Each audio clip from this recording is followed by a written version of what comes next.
event. My name is Valentina Knežević. I'm an artist and a filmmaker. As Luisa already said, I study here at the Städelschule.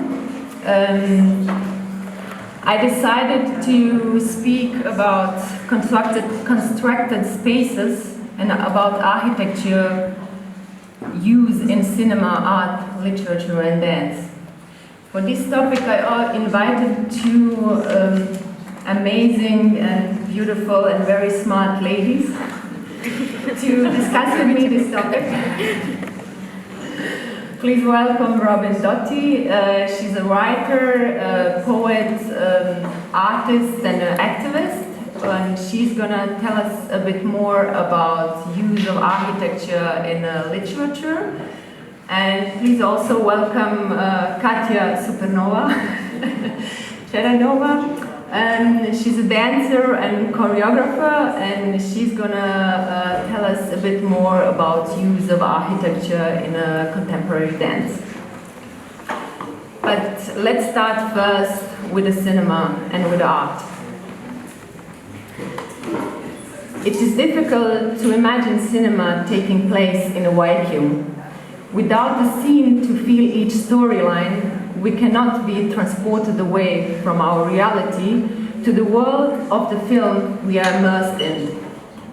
The interaction between cinema and architecture, the inherent architecture of cinematic expression, and the cinematographic essence of the architectural experience is a complex, often multifaceted dialogue between both disciplines.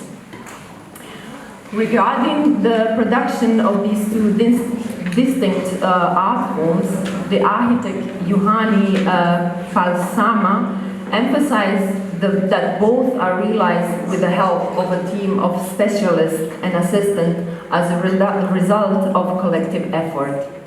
However, another aspect emerges: both are the arts of the author, the fruit of a creator, an individual artist. About the use of architecture in the arts, we see it in different mediums, like in photography, painting, or art videos. Why I use constructed spaces in my artistic work is because I have always been fascinated by the constructed environment. Because it impacts the society and the individuals. It regulates how we move between or in constructed spaces. Many of us goes our lives hardly considering the nature of the spaces in which we work, drive, sleep, and play.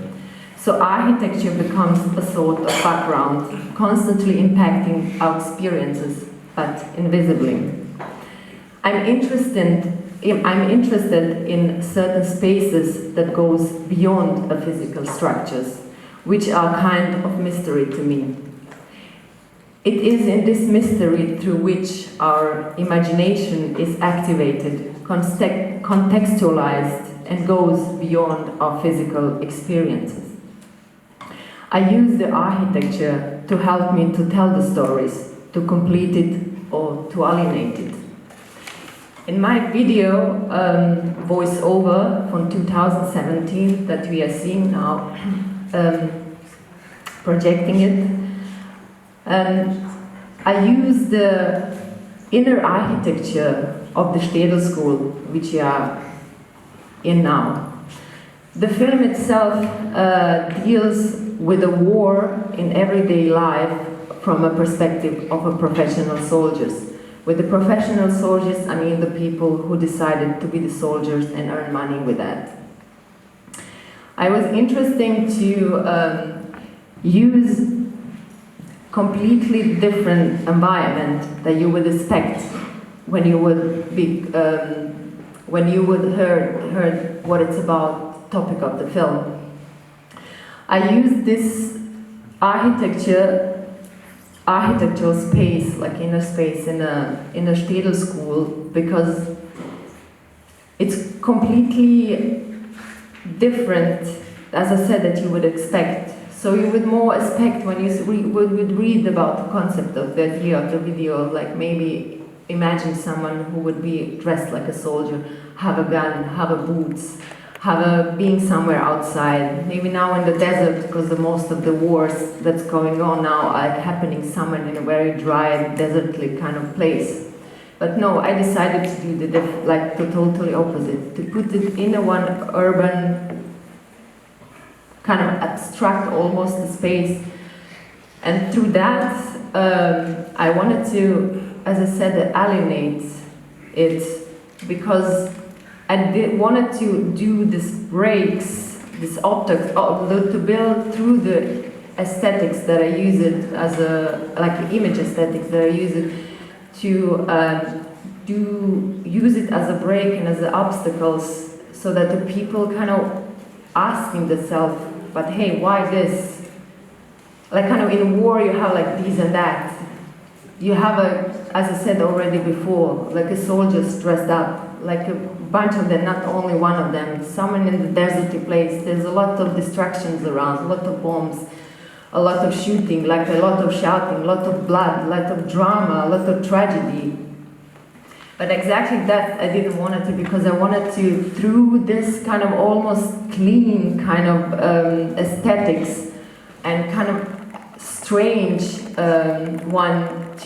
strange for these topics, I wanted to give people more freedom to think about it, what they actually, not exactly seeing, it's more about listening, because we don't hear it now because we are speaking, and so it would be a bit difficult to hear also the text of the videos, but it's very dramatic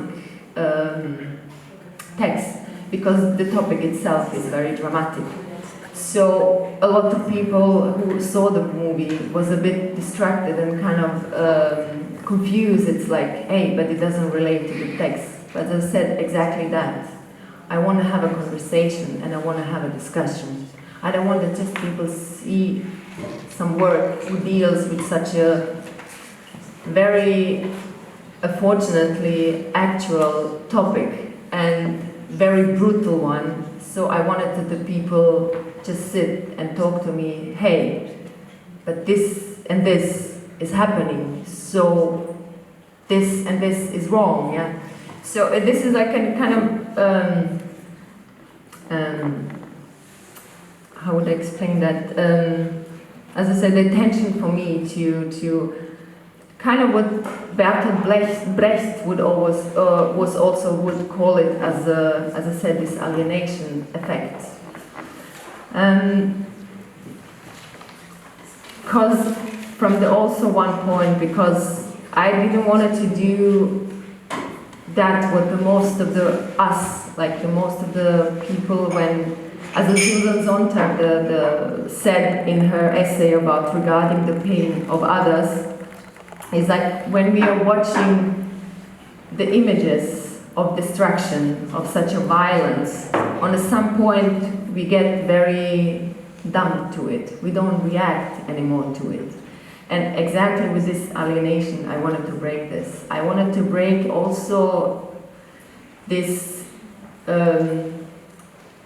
what we used to it through a media representation, that when we are like listening or watching these kind of topics, that we are kind of used on certain images.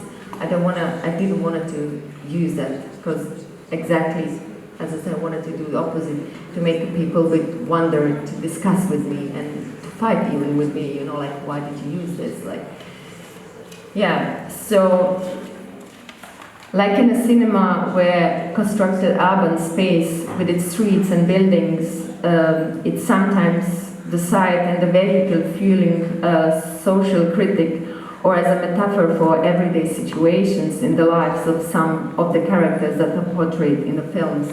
In our voiceover, I use the architecture, as I already said, to alienate the story, and through it to give a more space to reflect and to start the conversations.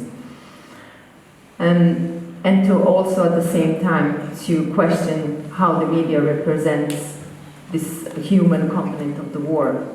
So I would like to also know for you, Robyn, how the literature is used in how the architecture is used in a literature to tell certain stories. So yeah. Yeah. I mean, in literature, there is a very long history of architecture, and I think a lot of it starts, or at least is very obvious, in Southern Gothic literature. So, for example, with William Faulkner or with Edgar Allan Poe, there is often these stories where the houses are a metaphor for the inhabitants inside of them.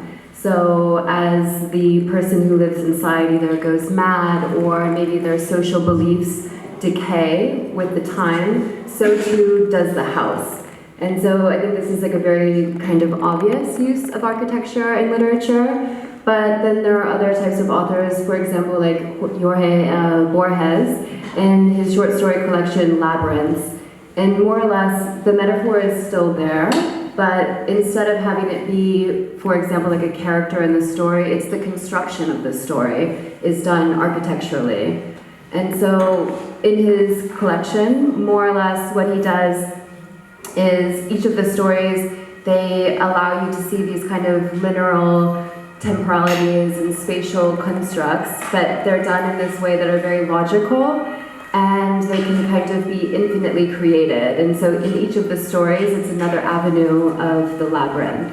But sometimes what I find a little bit more interesting is how do authors discuss space in their novels when the space is maybe not designated. So usually in urban spaces, there are, of course, like buildings and apartments and things like this, but not everyone in an urban space necessarily has a designated area to belong. And so, for example, in Toni Morrison's Beloved, which is more or less like a magical realist slave narrative, all of the characters, they basically are struggling to find space for themselves in a world that does not offer them space. So how do you create something for yourself when nothing is available? And there comes to these, like, how do you kind of create a double use of space, or how do you create temporary spaces that you can inhabit for certain times, whereas maybe in others you cannot. Another really good example of this is in Ralph Ellison's Invisible Man, where the main character is a black man living in America in, I think, like maybe the 1950s or 60s, and he's basically either thought of as invisible or as a threat. And so what he does is in his apartment, he creates an entire construction of lights. And so in his apartment, he is absolutely not invisible. He is the most seen thing in the space. And so it's very interesting that sometimes, of course, in the sense of Southern Gothic literature, there are these metaphors that are a little bit more obvious. But in terms of writing, you do create spaces and you create locations for the characters, either that they inhabit in a temporary way or that they create for themselves. And this is something I find quite interesting, maybe a little bit more interesting than this like older Southern Gothic literature. But with that, I think of this with interior space and the creation of space. I think I'll kind of hand it over to Katja in terms of movement, because I think you also create a lot of space. And so we'll move it over there. Okay. So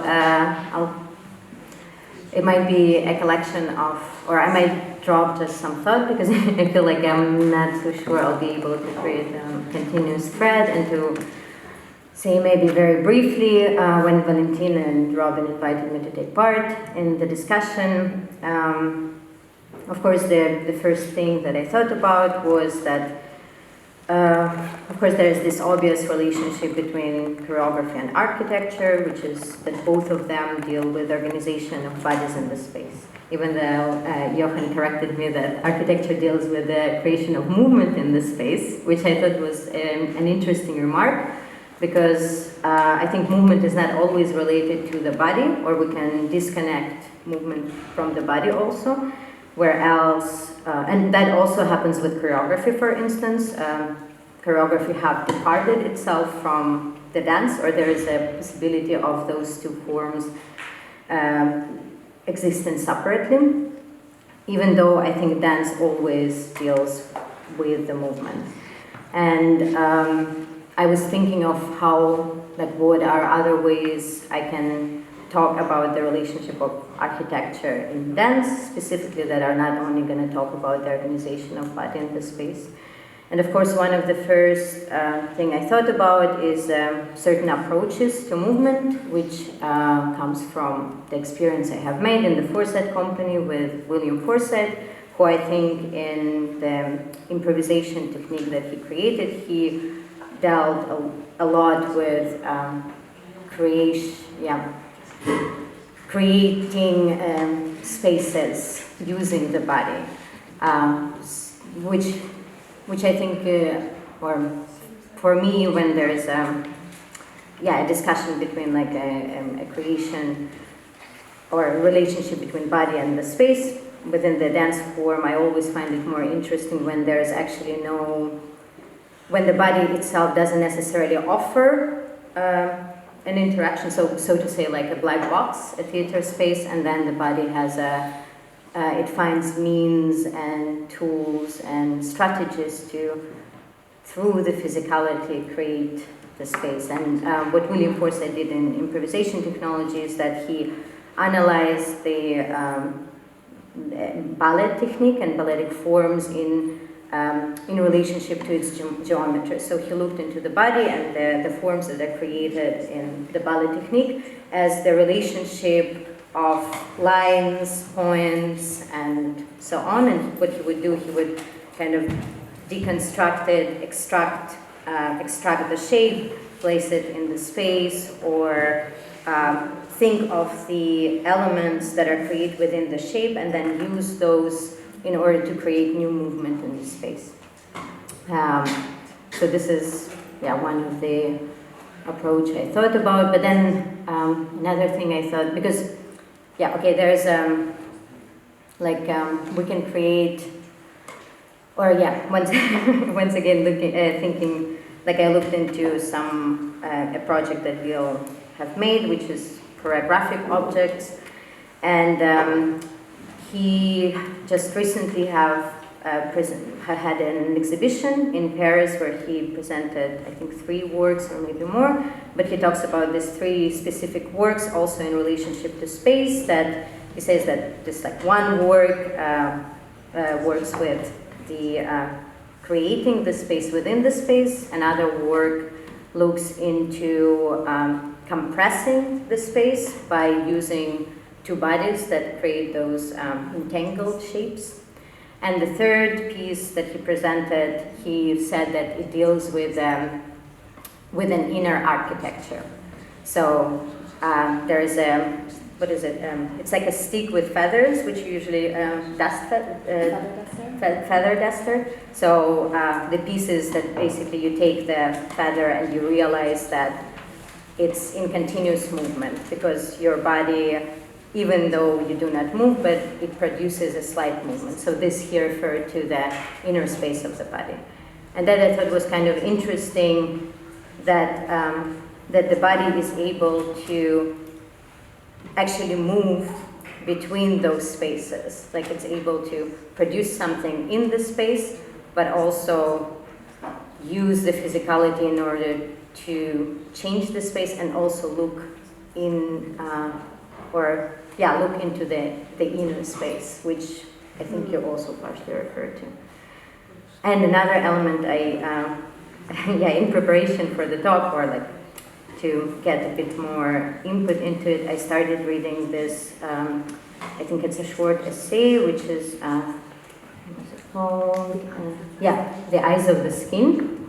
I haven't finished it, so I can say, but like in the beginning, what he talks about is about the importance of senses in architecture. And I thought it was very interesting that he referred to it, because actually this is also another thing that is used in dance a lot, or used among like my colleagues a lot and people with who I work, that there is actually an ability to work or to create not only shapes within the space, but also use the senses, the tactile abilities, in order to create a sense of different materials, and therefore propose a different different idea of what the space is or might become.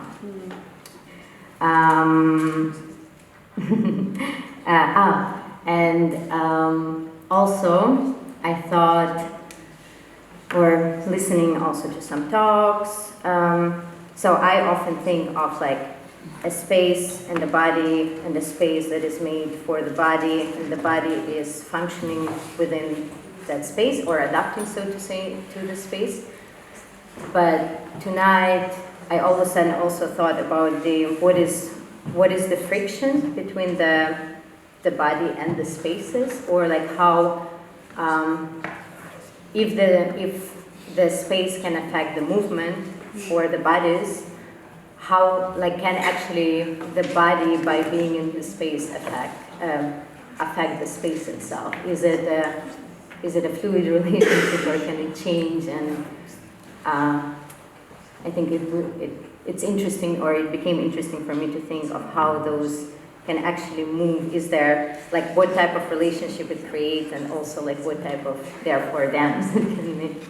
But we also thought of opening up this conversation to everyone else that will taking part. And also there's like a great colleague of mine, Fabrice Matzlia, who actually works a lot. He's a choreographer, and he actually works a lot with architecture, and he has presented a lot of work on the architecture biennale. So also that's a good opportunity if you want to say something. You don't have to, no course.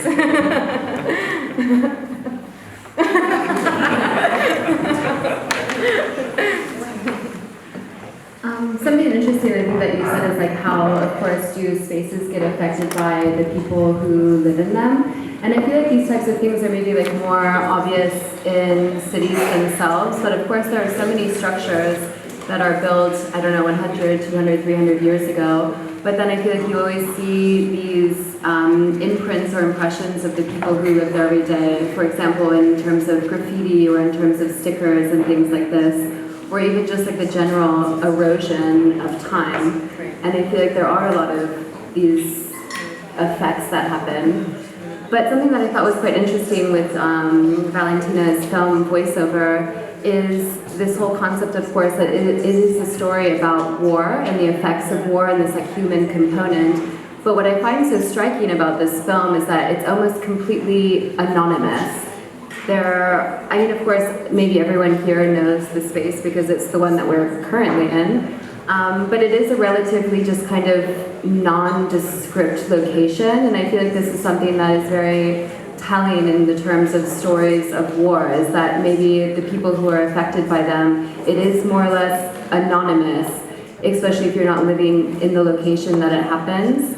But there are maybe moments of this that feel like a little bit more threatening, and there is a bit of an interaction, of course, between like the person and the space himself or itself. So maybe do you want to say a little bit more about the relationship between the interaction between the figure who moves and then the space itself? Yeah. Sure, yeah. The film is divided in two parts. Like the first part where Noam, who himself used to be a professional soldier for almost 10 years long, then studying architecture for a few years, but then discovering dance and just continue to deal more with the dance. And in just the first part, we see the Noam just sitting there and doesn't really move a lot. Because in this part, the voice over itself, although there is this technique of telling the story in a movie when you only hear the voice, which is called voiceover. And when you hear one voice speaking or telling the story. So in this part, in the first part, I just wanted to give the main role to the voice itself. So, and I asked Noam not to move, just to sit there and just to do like slight, small movements, but not really big, like not really to move or to explore the space. And so you can see him in the first part very, like mostly on the places that are very high above. There's something like it's kind of threatening situation because he's sitting on the edge of the balcony. He's sitting on the window that it's very high, and only downstairs there's a huge stairs. So with this, I wanted to give this feeling of a danger that soldiers are experiencing every day. And I asked him also in the second part, just with his dance himself and then the space where he is, just to, through his movements, to tell the story that he bodied still remember what he experienced as a soldier.